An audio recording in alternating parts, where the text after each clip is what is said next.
Ito, nakabili na tayo ng ng bagong capacitor. Ito yung luma. Pag yung mga ganitong style ng capacitor, wala ka nang mabibiling yung magkasama na yung dalawang capacitor, bali apat ang wire. Pag bumili ka, magkahiwalay na yung microfarad ng dalawa. Itong isa, ayan, nakalagay rito ay 5 microfarad. Itong 5 microfarad na to para sa spin dryer to. Tapos itong isa, ayan, 8 microfarad. Yung microfarad, ibig sabihin yan, yung UF microfarad yan. Yan, ito na yung dalawang nabili ko para sa wash at sa spin dry. Tapos ito yung yung bagong belt. Pinalitan na rin natin ng bago. Yan. Bali ang gagawin natin, tetesterin natin to.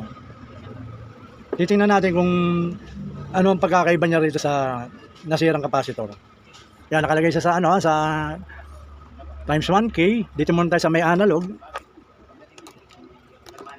Itong tetesterin muna natin itong 8 microfarad, 8 UF para saan to? Sa wash motor. Testerin natin. Ayun tumaas siya tapos bumalik. Kabilahin natin. Ayun. Kapag ayos yung capacitor, umaangat yung pinaka pointer niya, yung needle, tapos babalik. Yan.